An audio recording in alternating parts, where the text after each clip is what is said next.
Antes de começar, gostaria de me desculpar pelo meu português. Essa não é minha língua materna, e talvez eu tenha dificuldades com alguns termos. A verdade é que preciso de ajuda, e talvez alguém possa me ajudar. Meu nome é Ângeles, tenho 21 anos e moro nesta casa desde que nasci. E esse é o meu problema, esta casa. Mais especificamente as coisas que vivem aqui conosco. Tenho lembranças de coisas estranhas acontecendo desde que eu era criança. As típicas coisas de casa assombrada. Cadeiras se movendo, sons estranhos e passos. Quando criança, eu vivia com medo. Toda a minha família sabia que havia algo de errado com o lugar, mas não comentavam nada para me tranquilizar. O tempo passou e eu cresci. Era impossível continuar escondendo de mim que a casa tinha algo de estranho, principalmente por causa de um incidente que prefiro contar em outro relato. A questão é que quando eu tinha 14 anos, perguntei aos meus pais sobre a casa e finalmente eles me deram uma explicação plausível. A antiga dona da casa, chamada Mônica, retirou sua própria vida pouco depois de vender a propriedade para eles. E talvez seja por isso que coisas estranhas acontecem. Meus pais são católicos fervorosos e membros de um grupo chamado Opus Dei, por isso chamaram um padre para abençoar a casa, pensando que isso ajudaria. Talvez tenha ajudado, talvez não, mas para eles foi o suficiente. Eles não queriam que nenhum de nós mencionasse mais a assombração. O que é engraçado na minha casa é que você pode ver essas entidades andando livremente por aí. Elas não querem se esconder, e é como se quisessem que você as visse. Em todos os anos que morei aqui, vi uma mulher, uma criança pequena, e sombras demais para contar. Vi até uma estátua da Virgem Maria de 1 metro de altura, que minha mãe adora, chorando. Crescer com todas essas coisas me tornou forte, pois quase nunca sinto medo. Vivo em paz com elas porque aprendi que se eu as ignorar, elas não têm poder sobre mim. No entanto, existe uma entidade específica da qual tenho pavor absoluto. Aliás, acredito que quase ninguém jamais sentiu tanto medo quanto eu sinto dessa coisa. É um medo que paralisa, que impede de gritar ou se mexer, apenas de suar e tremer. Essa coisa persegue minha irmã mais velha. Ela me contou como ele a observa enquanto dorme e a mantém imóvel na cama, pressionando-a contra ela. Também me contou como ele tem poder sobre os animais, não permitindo que meus cachorros que dormem no quarto dela acordem. Mesmo que ela os cutuque nas costas, eles não acordam. Novamente minha família confiou no padre que lhe deu água benta e recomendou que comprasse algumas estátuas de santos para colocar no quarto da minha irmã. A coisa não só ignorou as estátuas, como elas caíram diversas vezes. Eu acreditei na minha irmã, embora até então eu nunca tivesse visto a coisa. Mas um dia chegou a minha vez. Eu tinha 16 anos, estava em casa lendo Harry Potter, eram umas 4 da tarde, e de repente comecei a me sentir mal. Meu corpo todo começou a doer, tipo aquela dor depois de ir à academia. Me senti cansada e uma sensação horrível de perigo me invadiu. Era como se algo terrível estivesse prestes a acontecer. Fechei o livro, sentei na cama e vi uma enorme sombra escura vindo em minha direção. O medo que senti foi incontrolável. Inclinei a cabeça e senti o suor frio escorrendo pela minha testa. Apenas esperei e então o pior aconteceu. A coisa parou bem na minha frente, bloqueando a luz que entrava pela janela e começou a falar comigo, não como uma voz, mas dentro da minha cabeça. Começou a me insultar repetidamente com a linguagem mais obscena do mundo. Também senti como se estivesse me tocando, não um toque físico, mas algo vindo de dentro. Senti-me horrível, como se aquela coisa estivesse brincando comigo, brincando dentro de mim. Tapei os ouvidos com as mãos e comecei a implorar para que me deixasse em paz. Passou-se cerca de 1 minuto e ele simplesmente desapareceu. Depois disso, Senti-me mal por algumas horas, com náuseas, dor de cabeça e dores por todo o corpo. Pensei que estava ficando doida, que tinha desenvolvido esquizofrenia ou algo do tipo. Contei à minha mãe o que tinha acontecido e fizemos vários exames médicos. Adivinhem? Eu não estava doente nem nada do tipo. Senti um alívio enorme, mas por outro lado, porque isso significava que ele era real. Eu não sou católica, apenas acho que entidades são coisas que a ciência ainda não consegue explicar. Não tenho medo da grande maioria delas, mas essa coisa foi chamada de demônio pelo padre. Ele disse que estávamos sofrendo uma opressão demoníaca, mas não acredito que seja um demônio como descrito na Bíblia. Ele não tem medo de coisas sagradas, e eu só quero saber como lutar contra ele, por isso preciso de ajuda. Já tive 3 encontros com ele, mas neste post contei apenas o primeiro. Ontem ele me atormentou novamente e me senti exatamente da mesma forma. Não quero que isso aconteça de novo. Por favor, se você sabe como lutar contra essas coisas, me ajude. Minha irmã é forte o suficiente para lutar e conviver com essa coisa, mas a sinto cada vez mais cansada. Ele é como um parasita que se alimenta da nossa energia e do nosso medo. Mais uma vez, isto não é uma história de terror, é um pedido de socorro.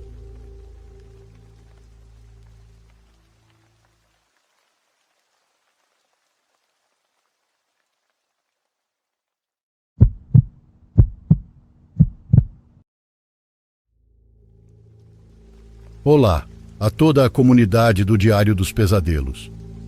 Atualmente moro em Campos do Jordão e ouço as histórias enquanto trabalho.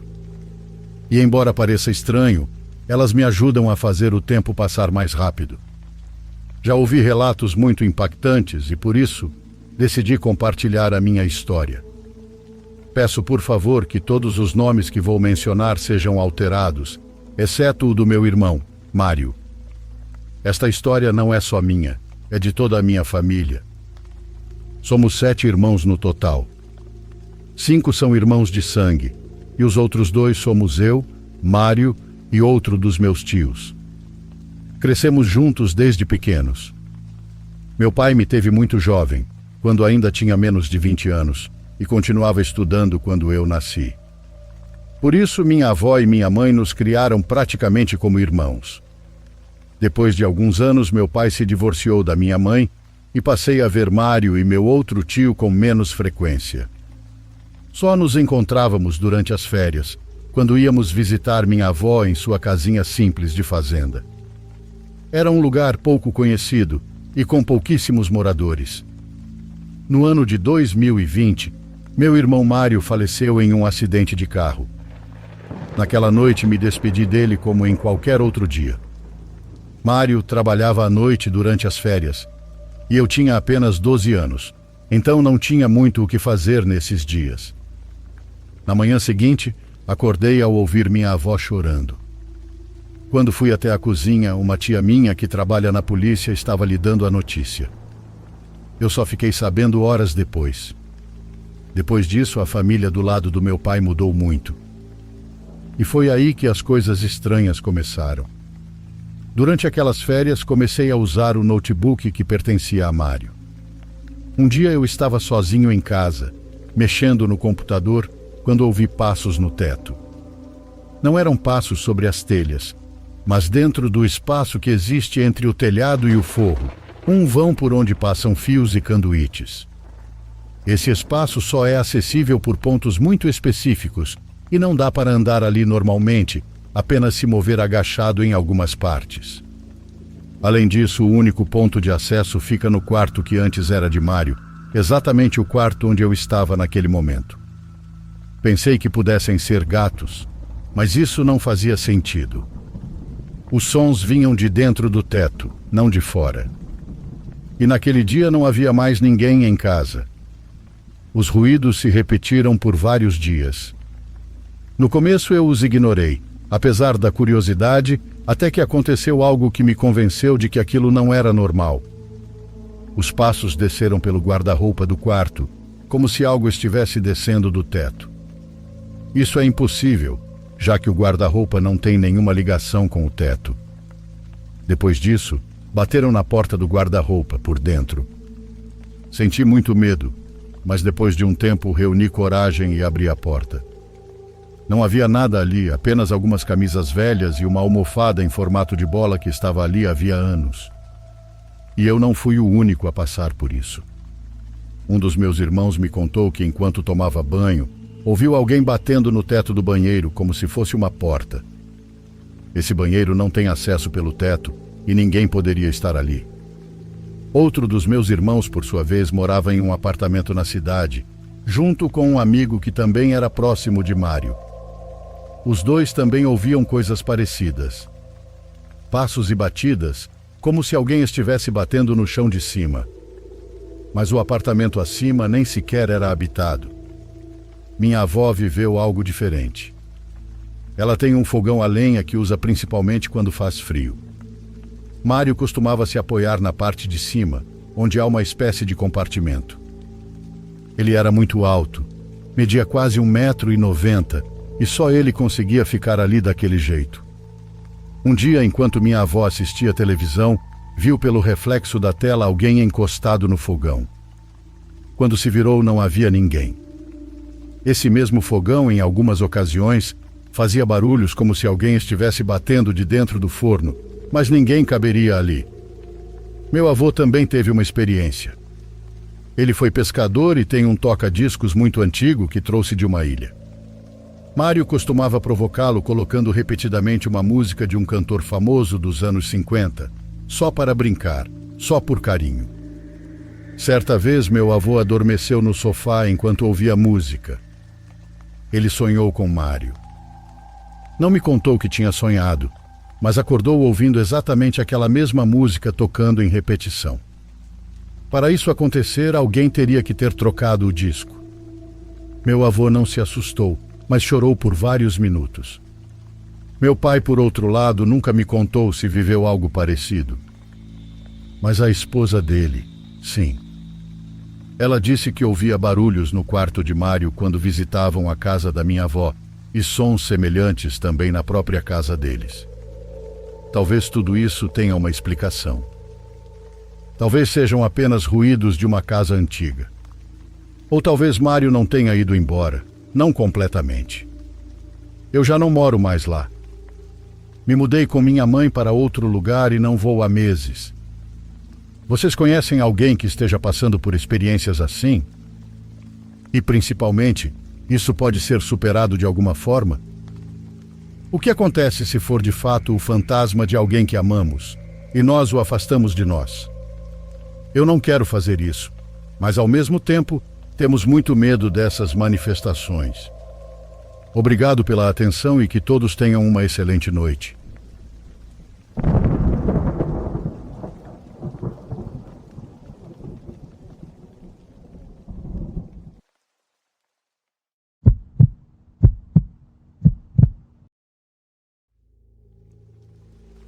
Comunidade, como vocês estão?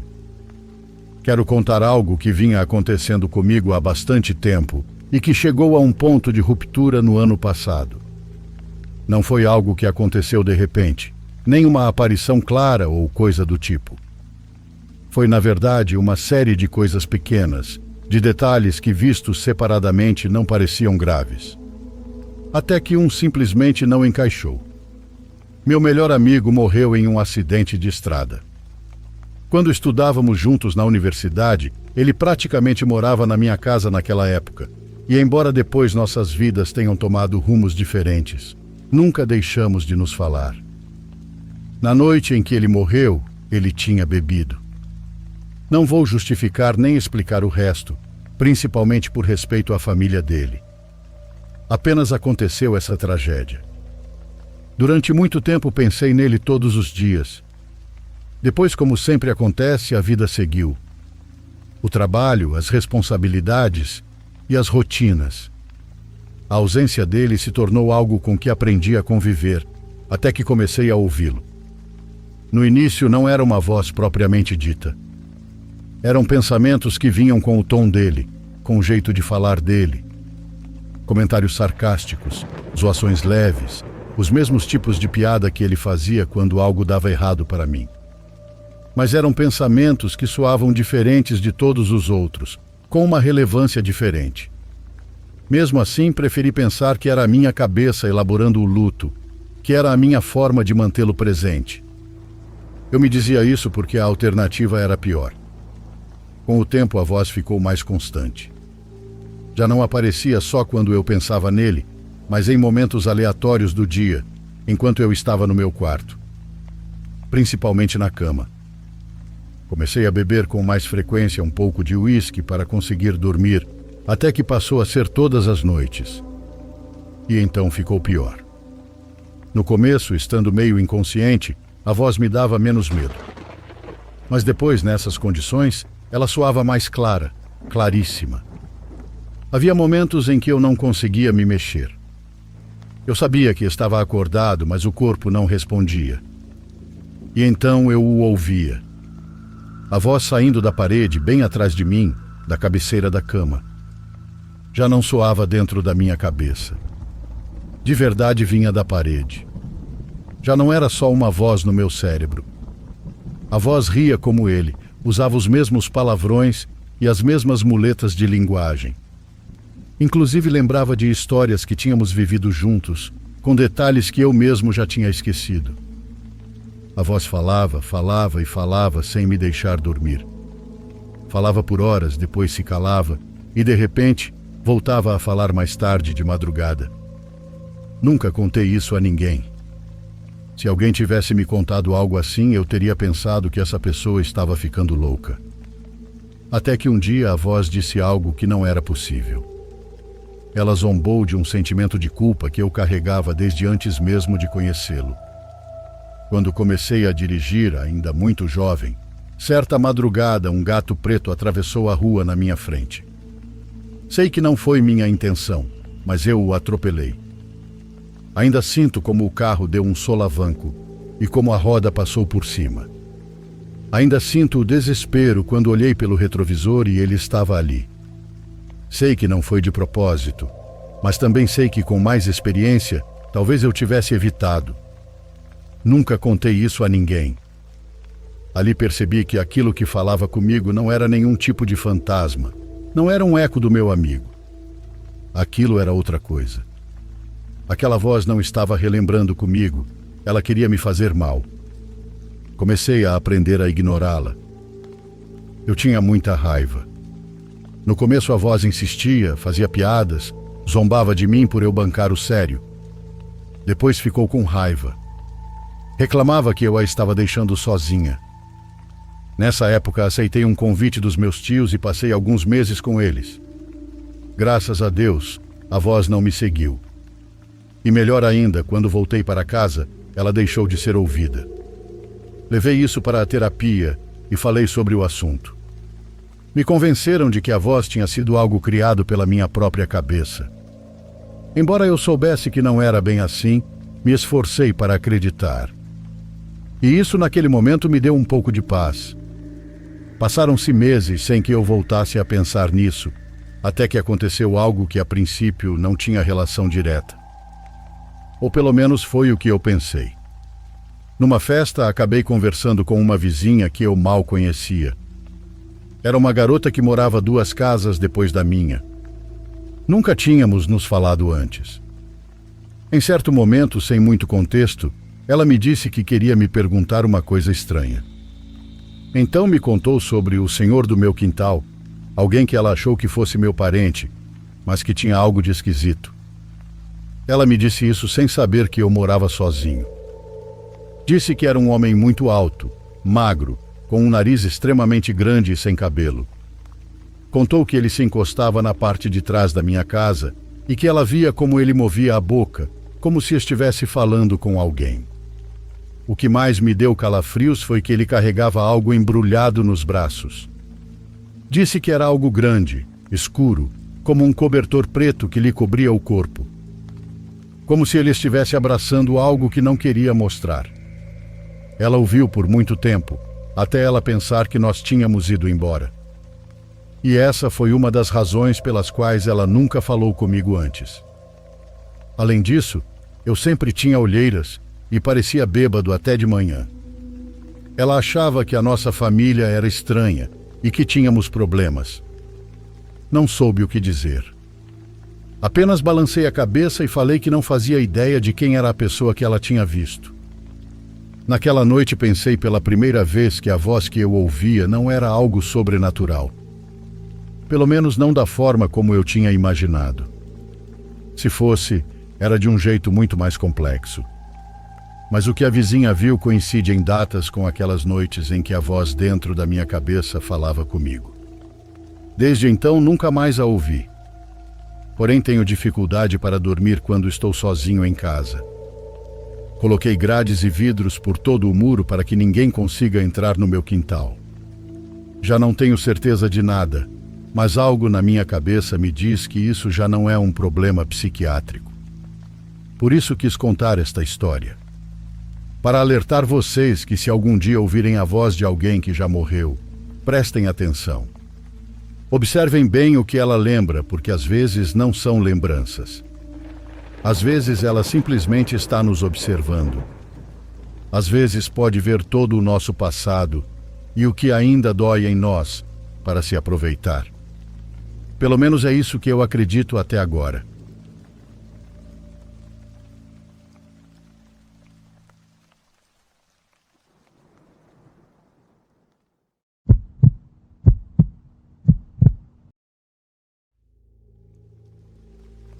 Qualquer pessoa que já tenha trabalhado como vigia ou segurança em hotéis, hospitais, escolas e outros lugares semelhantes, certamente consegue contar pelo menos um relato paranormal que viveu. Ou, no mínimo, algo muito próximo disso. No meu caso, sinto que estou vivo por pura sorte ou coincidência, como queiram interpretar no final. Talvez não fosse a minha hora. E é por isso que quero contar o que vivi. Eu trabalhava como guarda de segurança em um hotel renomado da cidade. O salário era muito bom. Consegui o emprego graças a amigos do meu pai que me recomendaram. Nem sequer precisei passar por entrevista ou algo do tipo. Minha experiência profissional foi mais do que suficiente para que soubessem que eu era alguém bem capacitado. No entanto, antes mesmo de começar, eu já tinha ouvido rumores sobre aquele hotel, pois ele carregava uma reputação um tanto questionável devido a alguns casos controversos ocorridos anos atrás. Em pouco tempo fiz amizade com a recepcionista chamada Amanda. Ela era uma mulher de 40 anos, que trabalhava ali havia mais de 15 anos. Um dia começamos a conversar sobre as coisas sombrias que aconteceram no hotel, e ela me contou que certa vez a polícia prendeu um homem que tirou a vida da própria companheira logo após terem tido relações sexuais. Durante o julgamento, ele confessou que fez aquilo porque precisava oferecer a alma da mulher a um demônio, caso contrário a entidade viria buscá-lo. Mais tarde descobriram que ele tinha ligação com uma antiga seita, da qual não conseguiram localizar nenhum outro membro. Foi algo doentio e extremamente assustador. Nesse ponto da história, preciso confessar algo. Eu havia perdido minha irmã em um acidente de trânsito. Ela morreu quando voltava do trabalho em um táxi. Foi algo profundamente devastador para toda a família. Menciono isso porque, de repente, comecei a ver através do vidro da porta do hotel uma garota do outro lado da avenida em frente, com uma semelhança impressionante com a dela. Eu ficava surpreso com o quanto eram parecidas e, ao mesmo tempo, nervoso por tê-la visto 5 vezes em apenas uma semana. Foi então que comecei a receber mensagens de texto, me alertando para que, de maneira alguma, eu tentasse atravessar a rua à noite. Fiquei muito intrigado em saber quem estava me enviando aquelas mensagens, mas deixo claro desde já que nunca consegui descobrir.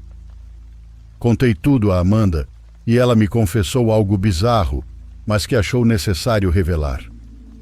O antigo guarda de segurança que trabalhava ali havia perdido a vida ao ser atropelado por um carro, depois de sair correndo do nada em direção à avenida, gritando um nome e tentando alcançar o outro lado. Não soube nem o que pensar quando ela me contou isso. A única opção que me restava era ignorar as mensagens e me convencer de que eu não tinha nada para fazer fora do hotel durante meu horário de trabalho, muito menos à noite. 10 dias depois aconteceu algo que até hoje considero um evento paranormal. Do nada comecei a ouvir o grito de uma garota que me chamava do outro lado da avenida. Aquilo me deixava extremamente perturbado, pois pensei que algo ruim pudesse estar acontecendo com ela. Mas quando avisei Amanda, ela disse que não ouvia nem via ninguém. Foi aterrador ouvir aquela confissão, pois cheguei a pensar que estava enlouquecendo. Meus olhos e meus ouvidos pareciam estar me pregando uma peça. Tentei me acalmar e considerar a possibilidade de que o cansaço estivesse influenciando tudo aquilo, embora no fundo eu acreditasse em outra coisa. Os gritos continuaram por mais ou menos 1 hora, e eu os ignorei o máximo que pude, embora não conseguisse disfarçar o quanto aquilo me perturbava. Por isso, Amanda sugeriu que eu fosse tomar um café sem me preocupar, dizendo que tudo ficaria bem se eu me ausentasse por alguns minutos. Tentei clarear a mente e me concentrar no trabalho. Eu não queria perder aquele emprego. Foram 4 dias em que me senti mentalmente torturado. No 5º dia, a voz deixou de ser a de uma desconhecida e passei a associá-la à voz da minha irmã. A cada minuto ficava mais parecida, e isso me arrepiava completamente. Eu sabia que ela estava morta, mas ainda assim, ao ouvir aquilo, todo o meu corpo estremecia. Em certo momento, não consegui conter as lágrimas, e Amanda fingiu não ter visto nada. Depois me aconselhou a procurar ajuda profissional para que eu pudesse recuperar a paz que estava perdendo aos poucos.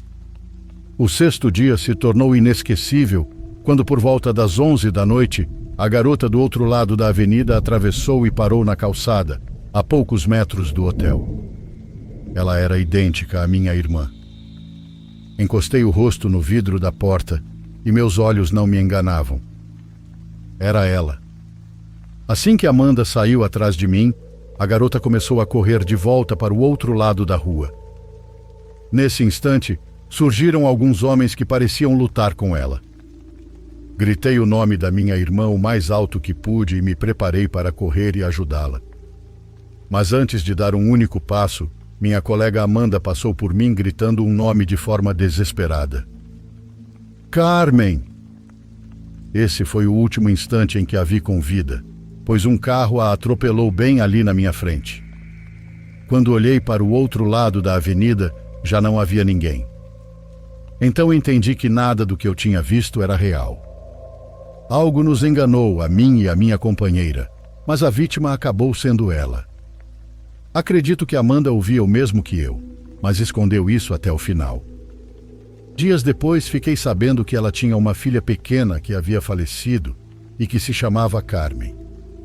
Foi aí que confirmei que seja lá o que for que tirou sua vida, brincou com nós dois. Poderia ter sido eu. Até hoje, ainda sofro com a perda dela.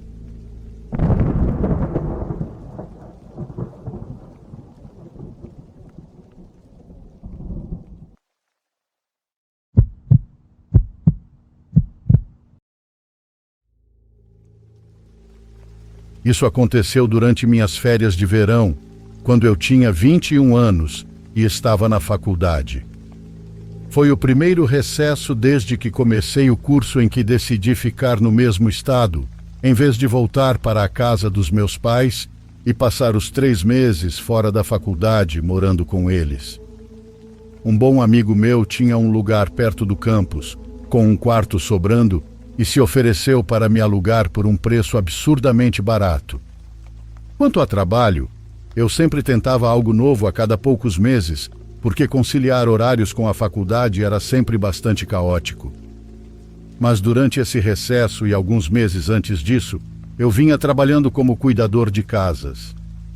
Havia alguns sites e aplicativos nos quais era fácil se cadastrar, e o trabalho em si era simples, nem parecia exatamente um emprego.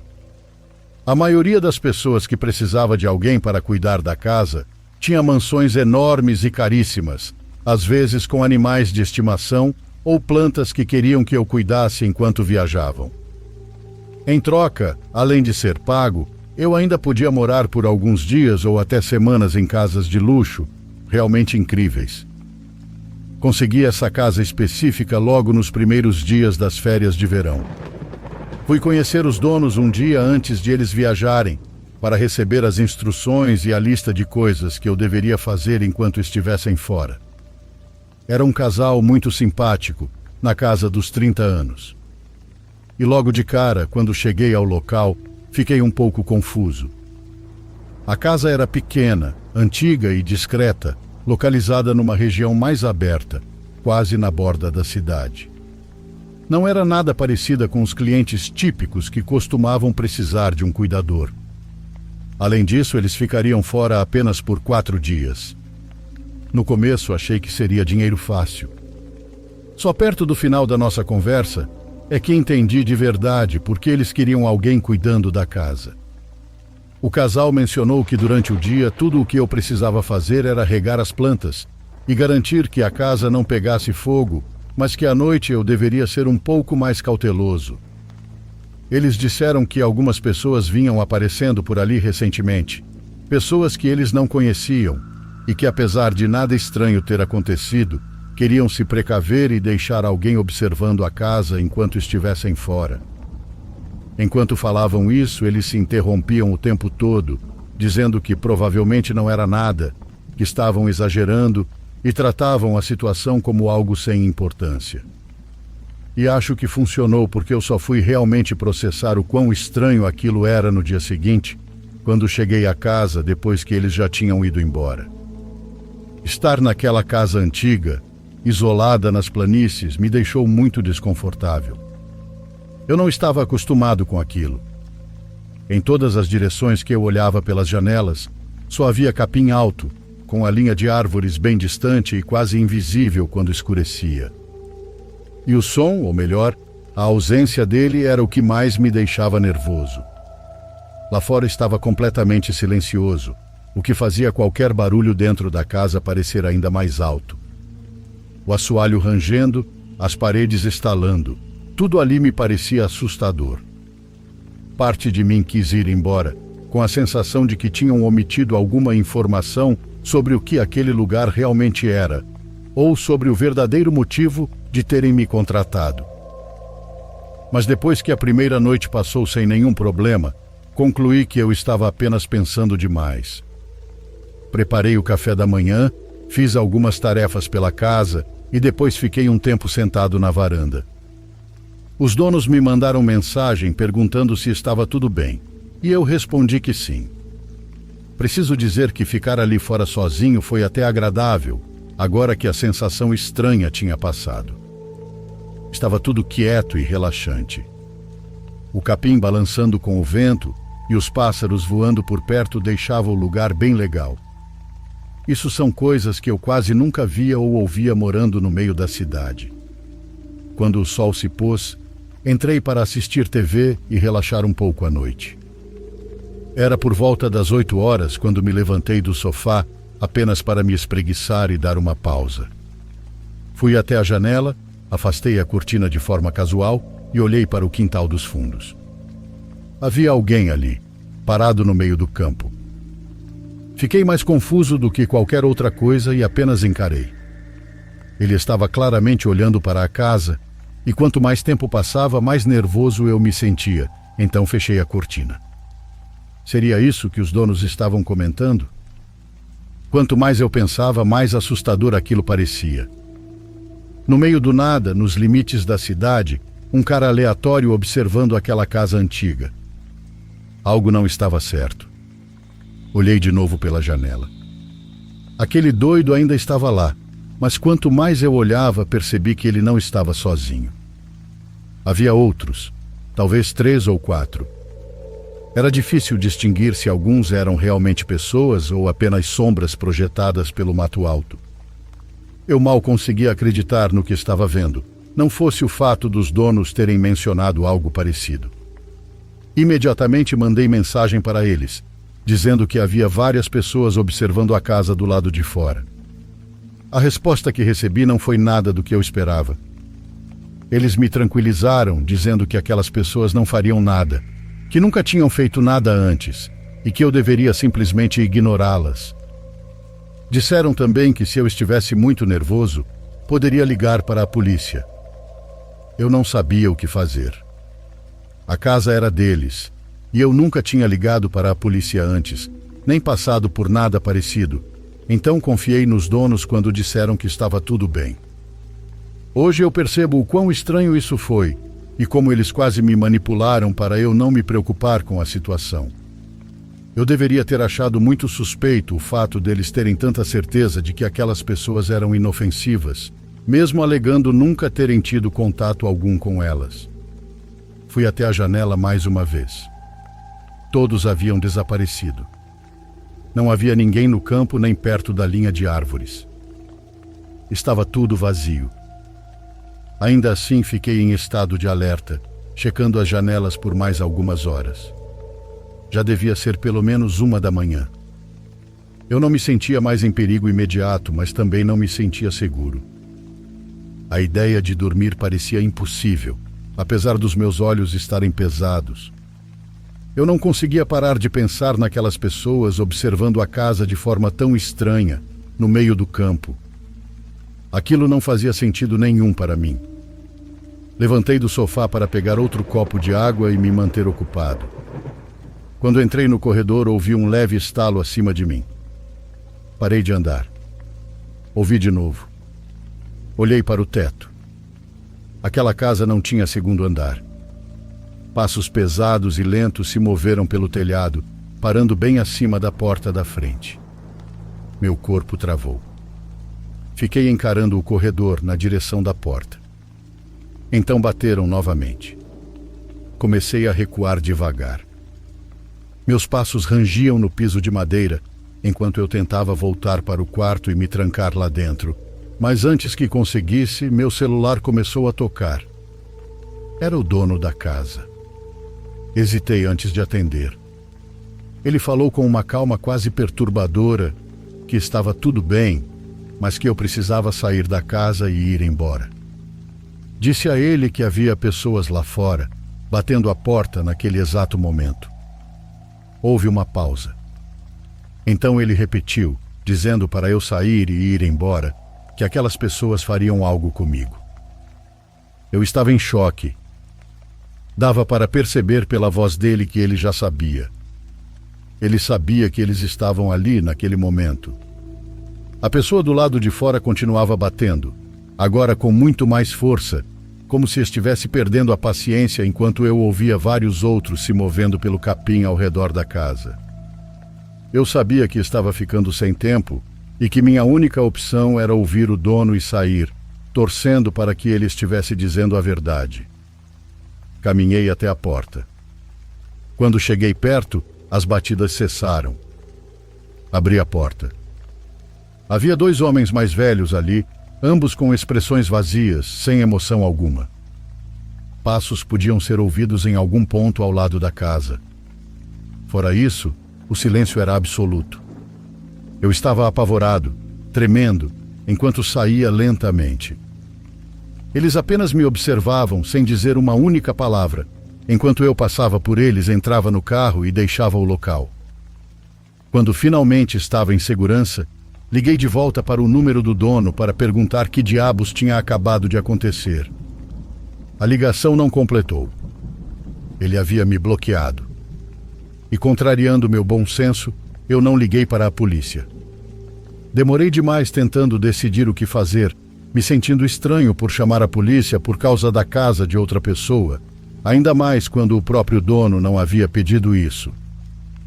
No fundo, eu sentia que não era meu lugar me envolver, que cabia aos donos lidar com o que quer que estivesse acontecendo ali, já que claramente eles não queriam que eu soubesse de nada.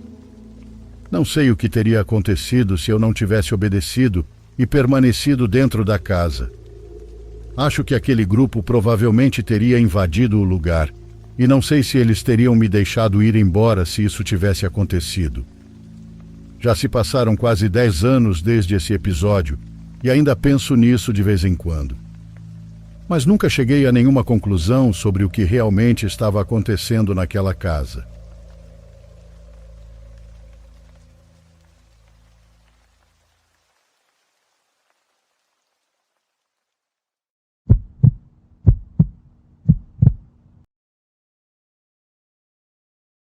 Quase todas as pessoas têm uma história que soa tão incrível e às vezes tão sombria que chega a ser difícil de acreditar.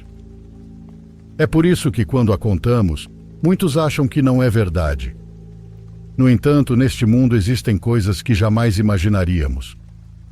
Então aqui vai a minha história. Espero que não me julguem como louco ou algo assim. Meu nome é Ulisses e vou contar algo que aconteceu comigo há 7 anos. Eu trabalhava em uma construção e, naquela época, a empresa mandava um caminhão para nos buscar no entroncamento da ponte. Para chegar até lá, eu precisava caminhar cerca de 25 minutos por uma estrada de terra que passava ao lado de um canal de irrigação. Eram mais ou menos 4:30 da manhã e ainda estava completamente escuro. Eu caminhava tranquilamente quando, de repente, mais ou menos na metade do caminho, ouvi um choro bem baixo, o que me deixou em alerta. Continuei andando, mas o choro me acompanhava. Rapidamente percebi que era de uma criança. Parei, iluminei com a lanterna e vi um menininho de no máximo 10 anos sentado à beira do canal com a cabeça baixa. Ele era magrinho, usava roupas rasgadas e sujas, como se tivesse brincado na lama por vários dias. Ao me ver, levantou-se rapidamente. O garoto mancava de uma perna e me disse: "Senhor, o senhor pode me ajudar? Eu me perdi e quero ir até a minha mamãe e o meu papai." Senti muita pena dele e também raiva por terem deixado uma criança sozinha ali, pois naquele horário podia ser perigoso. Disse que sim e perguntei onde estavam seus pais. Ele apontou para o outro lado do canal. Ali não era muito fundo, mas tinha bastante lama e a água chegava mais ou menos até o meio da panturrilha. Eu estava usando botas de trabalho, então pensei: vou me molhar um pouco e pronto. Estendi a mão, ele segurou e fomos atravessando devagar. Molhei as botas e a calça até os joelhos, mas conseguimos atravessar. Quando chegamos ao outro lado, me abaixei por um instante para sacudir a lama da calça e ver se não tinha entrado nada dentro das botas. Juro que não foram nem 3 segundos. Quando levantei a cabeça, o menino já não estava mais ali. No lugar dele havia um cachorrinho vira-lata, pequeno, magro e sujo. Ele me olhou, balançou o rabinho 2 vezes e sorriu. Sim, ele sorriu. Eu, completamente assustado, dei um passo para trás. O animal se virou e começou a caminhar de forma estranha em direção ao mato, mancando de uma patinha. Aquilo me deixou muito confuso. A uns 20 metros de distância, entre as árvores de espinhos, vi as silhuetas de outros 2 cachorros maiores. Ali tinha um preto, bem grande, e outro marrom com manchas. Os 3 entraram na vegetação e desapareceram. Chamei pelo menino, gritei para ver se ele aparecia, mas não obtive resposta. Já estava ficando tarde, então voltei caminhando pelo caminho, com a lanterna tremendo na minha mão. Quando cheguei ao ponto onde o caminhão costumava parar, meus companheiros já estavam chegando. Ainda suando frio, contei tudo a eles. A maioria disse que eu estava ficando louco de tanto trabalhar. Depois disso, não contei mais a ninguém, por medo de ser julgado, até porque meus colegas eram bastante debochados. Acredito que naquela madrugada eu tenha cruzado com uma família de lobisomens ou qualquer coisa parecida. Não sei se queriam me fazer mal ou apenas brincar comigo, mas algo me diz que eles eram bons. Esse é todo o meu relato. Espero que acreditem em mim. Um abraço a toda a comunidade.